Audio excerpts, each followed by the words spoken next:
So now that we talked about the three different pillars, let's move on to some of the questions that we should ask ourselves when programming, right? And so this is going to be a little bit different than saying, am I trying to improve speed? Am I trying to improve power? Right? Those things are important, obviously. But what I want to do is make you realize or make you think about other things that I need to do based on what we've talked about. What kind of shape am I trying to create? What tissues am I loading? How do I want them to react? Do I want something more like a yielding or an overcoming contraction? Yielding being more absorbing force, something like a drop catch, or an overcoming where I'm throwing something or I'm sprinting forward or I'm trying to break inertia where I'm trying to really explode out off the ground. Am I doing a box jump? So I'm landing onto a softer surface to absorb that force, or am I doing a depth drop to a bound, right? So there's different types of movements there. Do I need more volume or less volume? So this is something that's kind of interesting. If I target a volume to a certain degree, so I'm not talking about, or like a higher volume, so I'm not talking about like 50 reps or something like that, because then you start building more lactic or more hydrogen ions go into the system. And so you start becoming more anaerobic. But I'm talking about like maybe like 15 or 20, again, relative to that person. So something that's a little bit of a higher volume. What I'm going to do is I'm going to increase intramuscular volume. So think of it as the pump, right? I'm going to increase blood volume into that muscle. What that's going to do is that's going to expand the muscle from the inside out. So therefore promoting more expansion. So do I have somebody who's really stiff? If I do, am I going to just load them up even more? Less volume, increased intensity? No, probably I'm going to do the opposite. Maybe I want to restore some movement options.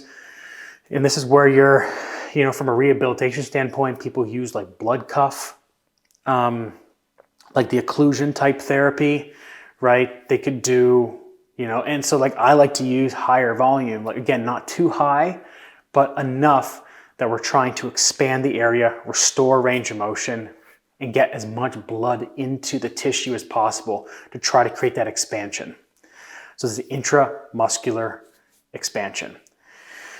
What kind of tempo am I going after? Or intensity? So if I have more of a tempo, slower motion, again, I'm having more blood go into the tissue to a certain point. Remember, there is a law of diminishing return. If I do too much, I get fatigued, I start building up hydrogen ions, I move towards anaerobic. What I'm trying to do is I'm trying to slow down the movement to be able to drive as much blood into the area as possible and reduce momentum.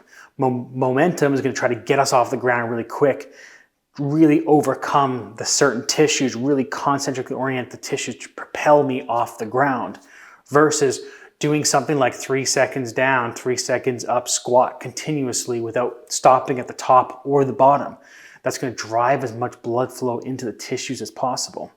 And what I can also do is for somebody who's really stiff and who needs more external rotation, maybe I'm doing a slower eccentrics, maybe I'm doing 3 to 5 seconds eccentric, 1 second pause, 1 second up. Or if I want somebody to really improve their ability to internally rotate, maybe I'm doing 1 second eccentric, 1 second pause, 3 to 4 second concentric to really maximize the overcoming contraction of those tissues. Really take those tissues that are maybe more eccentric and more overcoming. So people like your hypermobility people, like that could be a great strategy for them. Or again, people who are just missing internal rotation.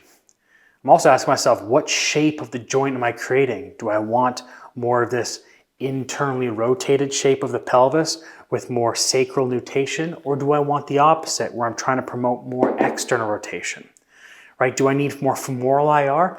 Do I need more femoral ER? Do I need more relative motion to be able to rotate into this right side by having the sternum turn towards a fixed right shoulder so I can get that thorax underneath the scapular movement? Or am I trying to, again, produce internal rotation where I actually want to have the sternum turn away from that side? And Which way am I turning the axial skeleton? As I said, when I'm doing my squat, am I shifting more to my right? Okay, well maybe I've got a sacrum and a pelvis that's rotated to the right. So maybe I want to reverse gears and rotate it to the left.